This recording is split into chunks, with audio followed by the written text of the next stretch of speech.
That's a different thing though. 100%. I think some people are very, very happy on £50,000 a year and that's all they'll ever have. 100%.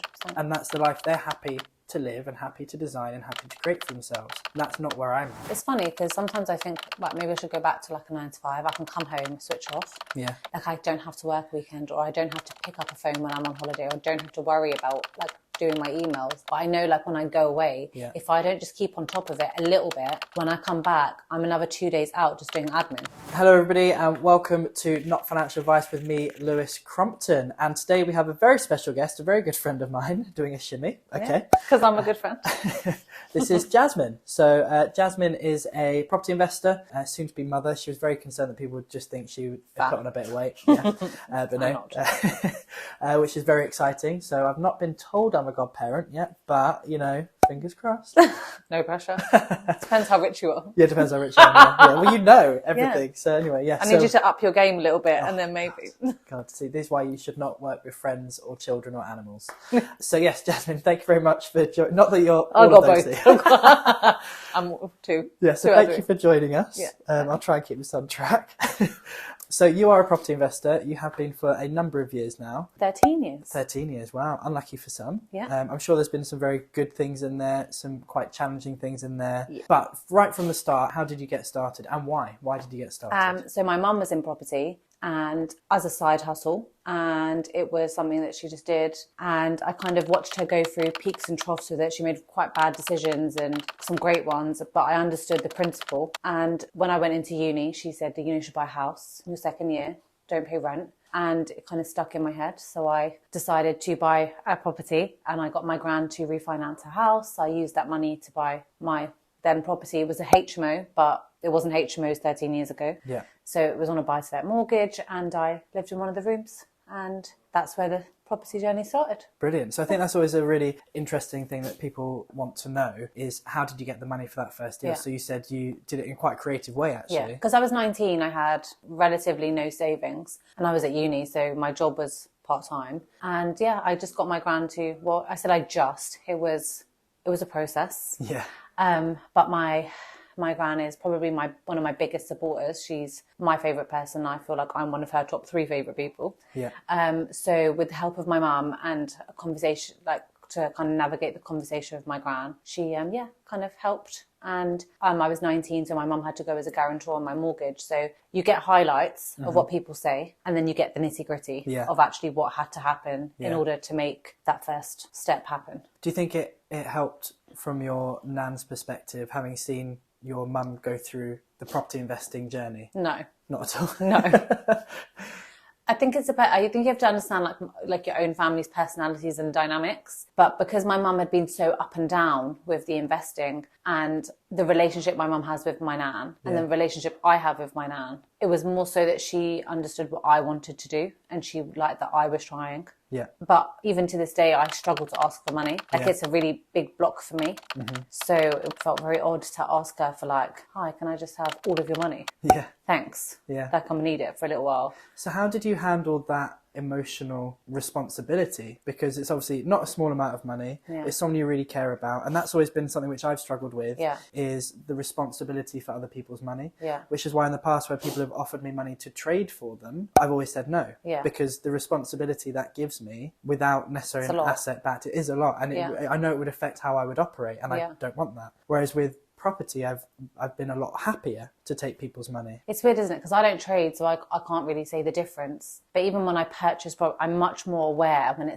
I like to have my own money in a project as well, but I'm more motivated for somebody else's than I am my own, just for the fact that I can take the loss myself, knowing that I had tried everything. I can't take the pain that I would have caused somebody else. Yeah. That's a lot. But I think we're both quite similar on that respect. And I know we've had conversations in the past where when property deals haven't gone well for both of us, in obviously not the same deal. We've not done a deal together yet. But when we've had that happen, we've both been very much, right, I will take the hit on my personal finances and I will make sure everybody else still gets their money back. Because it's also my reputation, right? Yeah. So if I don't pay somebody back, even if it's never happened to this day and I don't believe it ever will, I will always ensure that everybody gets paid back, including the interest that I had promised. Now, if I take the hit, it's not me, it's my business, but ultimately it's me, it's my ego, it's my kind of confidence that's taking a knock. And last year it did take a big hit, and it was a hard one to swallow, but it is what it is. If I've been in 13 years and I lost money on a deal, it was a hard one to get my head around. Yeah. But everybody got paid back. Yeah. And everybody that got paid back had no idea that the project itself had taken a hit, because they all got their money. They got it when they asked, they got it when how much they needed it. There was no delay on the money, there was no whatever. And I just knew at the end of it, I was going to be the one that was going to walk away with a substantial loss. And I was just lucky enough that I had the ability for it not to cripple me. It meant that my plans for the next year changed. Yeah. And it meant that I had to sidestep a little bit on what I was doing. And it made me a lot more cautious and like a little bit more risk adverse, I would say. So what happened, if you're happy to talk about it, what happened in that deal? What caused it to go not the way it was expected to? I was in with other people, so I won't say exactly which deal it was, but it was, I think COVID was a massive factor. We had massive issues on site.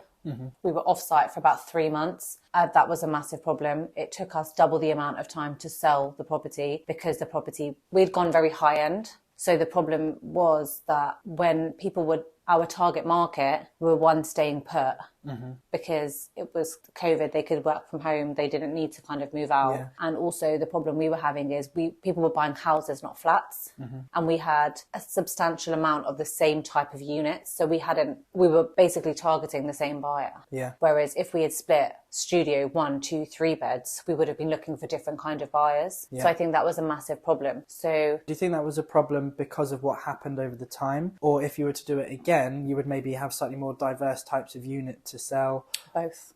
I think that I would prefer a project that was a mixed unit project. I also believe that I would not go as high end on something. I think that I remember going to uni and they were saying that you're either a Waitrose or you're a Lidl. The people in between don't really make as much money as either end of a spectrum. Yeah. Or you go either end of the spectrum and you're basically going for quality over quantity, and you kind of like whoever you're hitting. And I think with the property, we went quality. Yeah. But we were almost about, if you'd spend an extra 10 grand in that area, you'd buy a house. Yeah. So it was, and it was a risk. And at the time, it didn't feel like a risk because we went into it just pre-COVID. Yeah. We just couldn't have foreseen. And it was more that the interest, how much we had borrowed because of how big the project was. Just the interest in development finance ate us alive. Yeah. To be perfectly honest. Yeah. And then you're just hit with cost, because once you've got units that you own, you're now paying the council tax, the gas, the electric, and you think if you have one unit, it's not a problem. Now you've got 20 units. Yeah. Every single month with no rent, and there's maintenance. That's the problem that it becomes. So yeah, it was an interesting time. I love that, interesting time. Everyone knows what that means. Shit. It was hard, but you figure it out. It didn't cripple us. We didn't die. Yeah.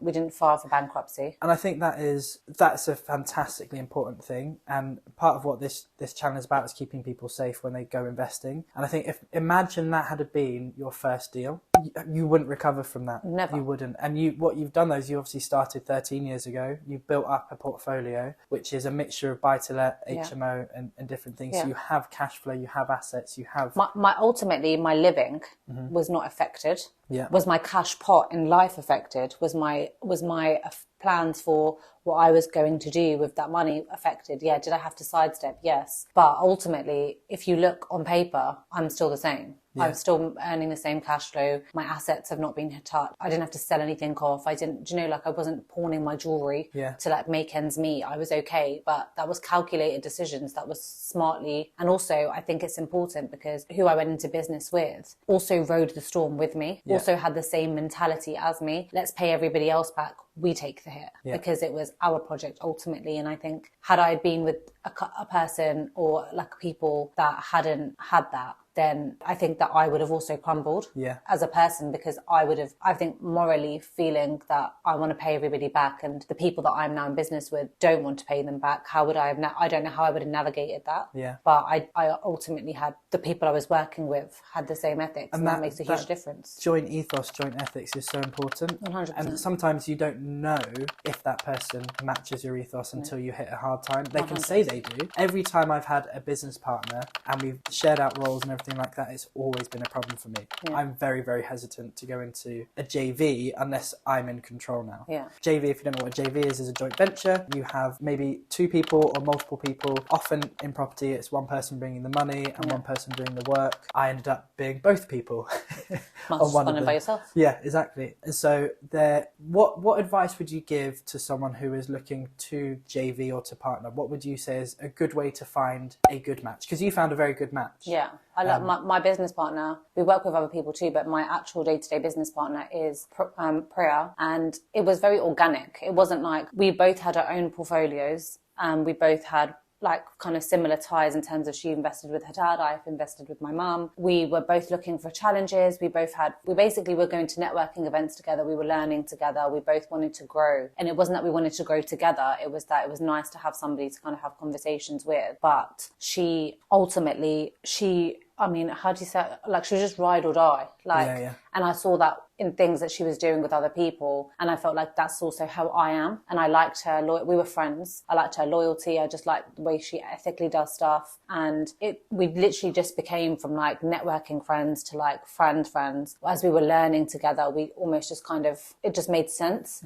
It was so organic that I can't pinpoint a very moment that we became business partners. When we found the projects, like we found multiple projects. When she found a project, on one of our projects, she was like going through some personal stuff. And she said, you know, I've put in money, and I had also put in money. And she said, like, I can't go through with it at the moment. I don't have the headspace. But like, you keep my money for a little bit. When you can pay it back, but you continue on with the project. And for me, I was like, if you're not in it, I'm not in it. And I think when she had made the gesture of saying, you keep it, but you take the project and you keep my money, give it back. And I had said, no, we do it together. I think both of us knew that we were very similar in the way that we think. There, So I think I was very lucky. I was like, you might have to kiss a few frogs. I didn't really, I basically always go with the thought process. I don't really trust anybody financially. So when she got in and vice versa, we're basically stuck now. Like we will forever have some sort of business affiliation with each other, just because I think it's hard to find somebody that matches you in a lot of aspects like that. It's very tricky. And I think one of the things you said there, which is a really key takeaway, but people might miss because it was just in the flow, is you were friends, but you watched and observed how she behaved. And I've gone into business with people solely on the fact that we're friends. And that is not actually a way to go whatsoever. And that can lead you into tricky waters because I very much operate on trust.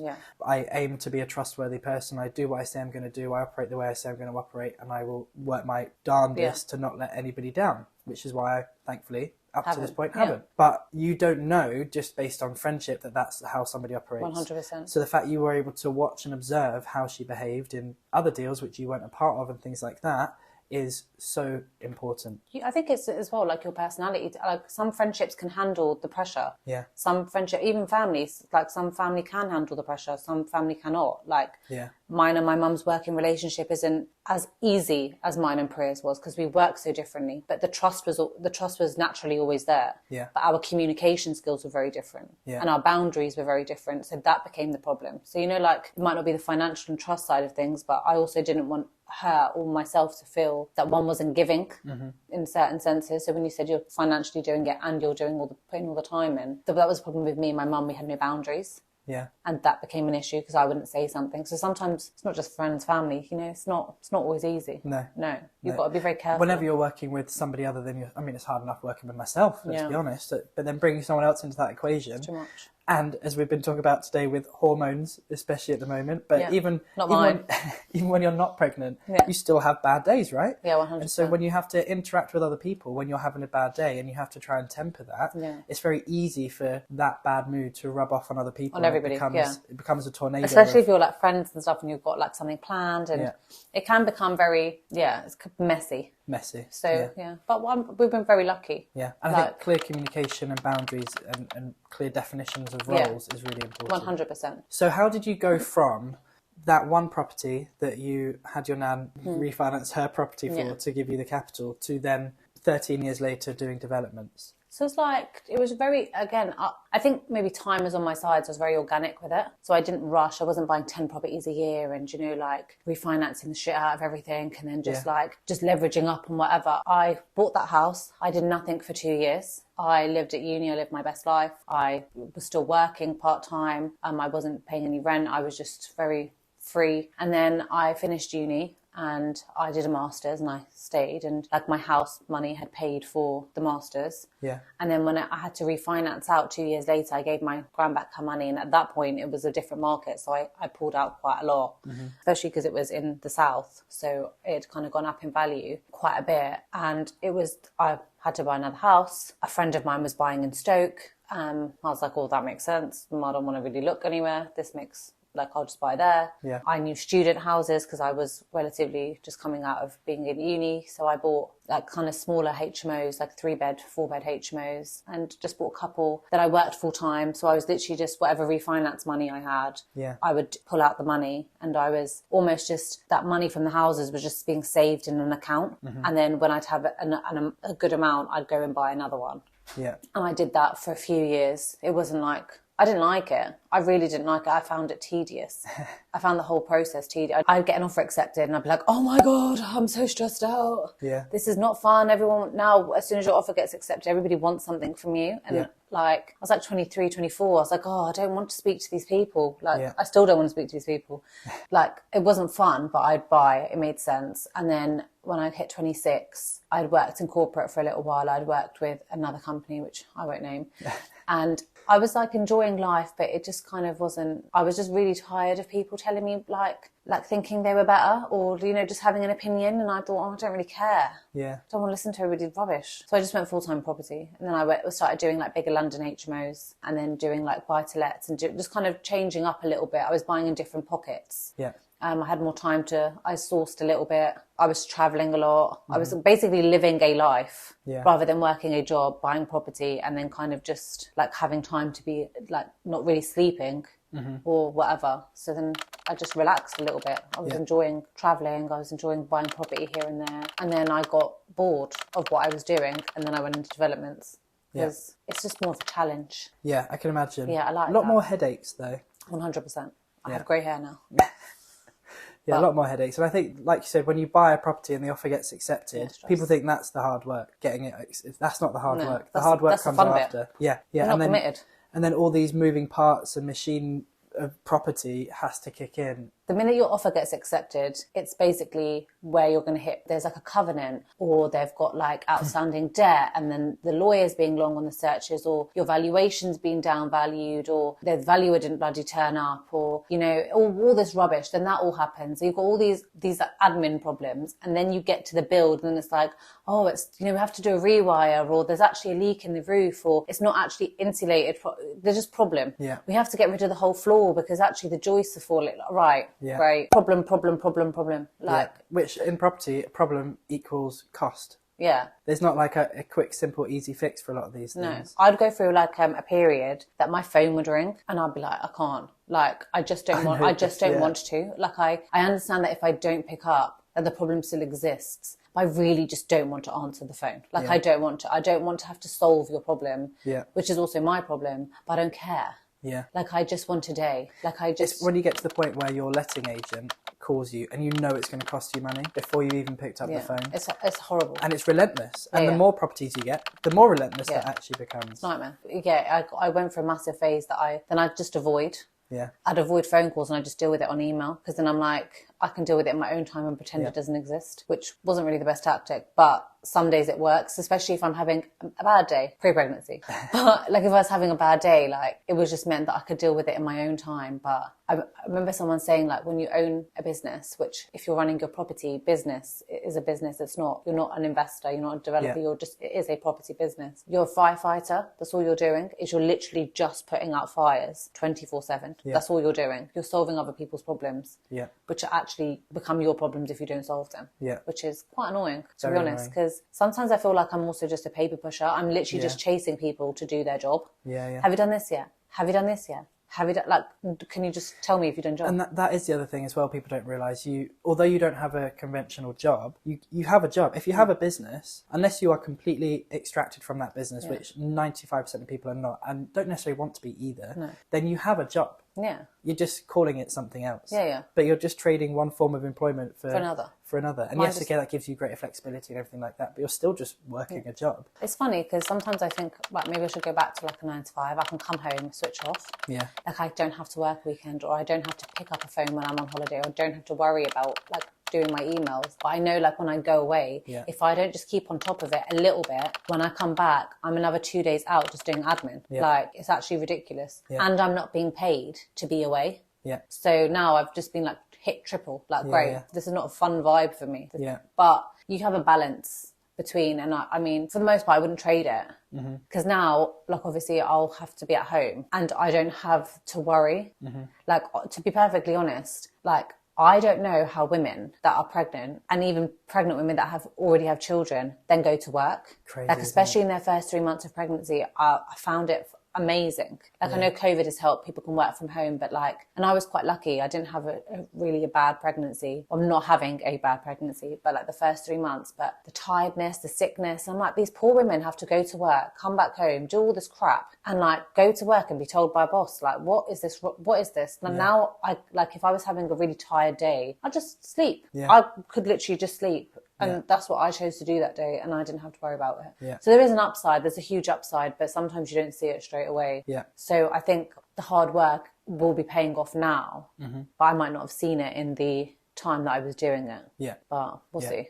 I'll let you know. Yeah, let me know. And do you think that when you have given birth, great, that it will change much for how you have to operate on a day-to-day basis? For a little while, I think, I think it's inevitable.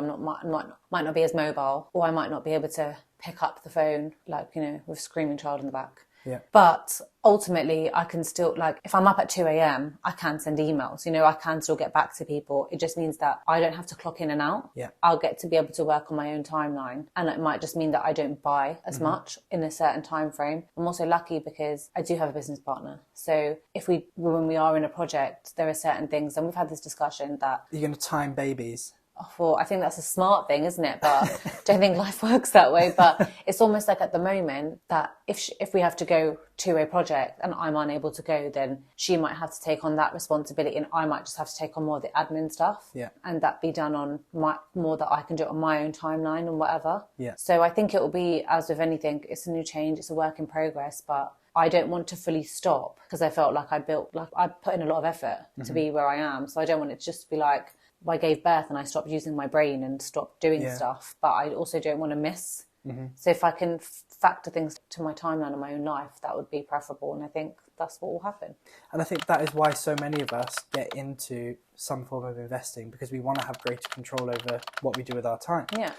That's definitely why I got into trading. First of all, obviously I went into property after, but I wanted that flexibility. Yeah. I wanted to not spend my whole day making money and then do what I wanted to do with my time. Then when I got into property, I spent my whole day looking at property stuff. Yeah. But again, I've put the work in now. I don't buy as much as I used to buy, as frequently. Yeah. So I don't have as much time on a day-to-day basis now with property stuff, and I like that. Yeah, I think it should be, I think people make you feel like you should be like 24/7 on it. Like, I should be like, if I'm the best investor, that I will be like, I wake up at 5 a.m. and I'm the most productive and I get to do this, and, you know, I'm buying 50 million GDP, all this rubbish. Like, ultimately, no. Like, if I want to get up at 8:30, which I do, by the way, and I'm okay with that.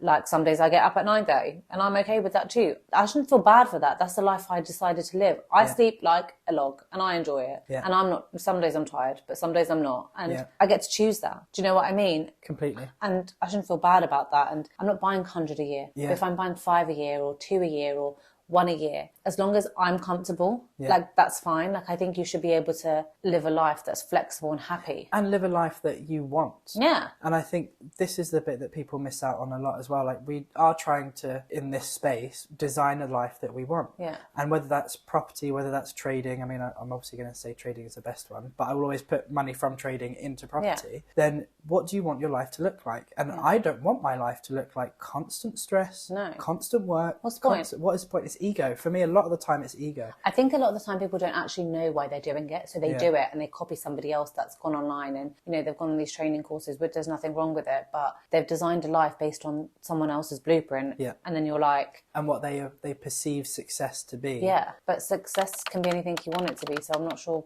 like, why we're chasing other people's dreams if you don't know your own or you don't know what you want your life to look like. Exactly. Then I think it's time to stop and have a look. I've got some friends who I highly respect, and they have done an amazing job in property, like done very, very well. And they got to that point where they suddenly went, what are we doing? We're not happy. We're not enjoying our life on this day-to-day treadmill of property investing. Yeah. We've got staff, we've got this, and they've actually shut everything down. And they're just taking 3 months to think, what do we actually want to do? And that's fair. I think it's amazing. Absolutely amazing. You see, but that happens in like corporate. So if you're doing that as an entrepreneur, your own business, there has to be a fine line. Do you know what I mean? Yeah. Between, are you chasing something that other people have made you believe you want to chase, that entrepreneur life, or are you actually doing something that you really enjoy? Yeah. Do you know what I mean? And it's a question, isn't it, of when is enough enough? And this is a question that my other half always asks me because he sees me being driven and all of that sort of stuff. What do you say? Never. Never.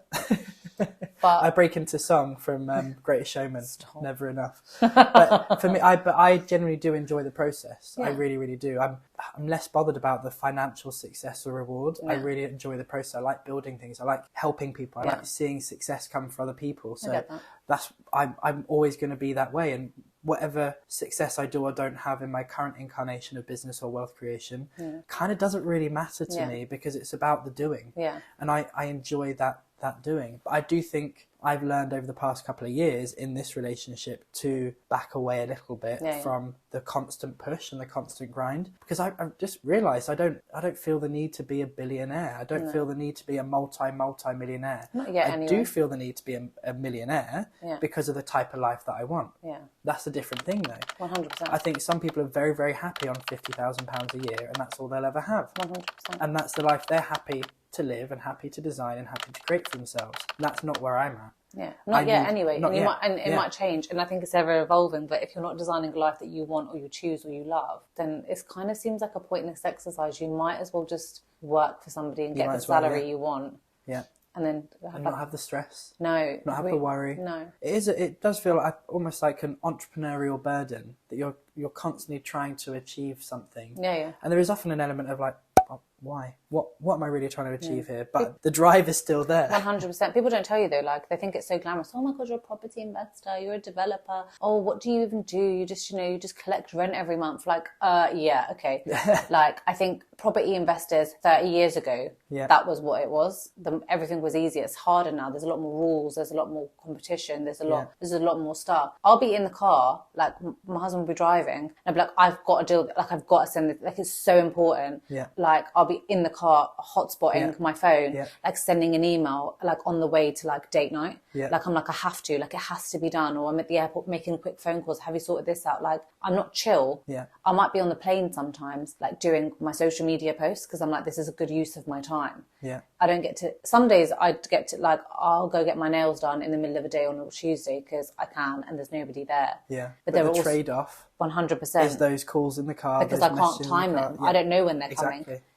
And if I don't deal with them, then I'm at a detriment. Yeah. So I have to deal with it. Whereas if it was your boss, you'd be like, well, I'm off. Like I'll deal with it tomorrow. Like I'll deal with it next week when I'm back in the office. I don't care. Exactly. So that's the side I think that no one really tells you about. Yeah. You just see them rolling with, oh, I've got a Rolex and look at me in my Ferrari. Don't be coming at me in my Rolex. Firstly, I've got issues.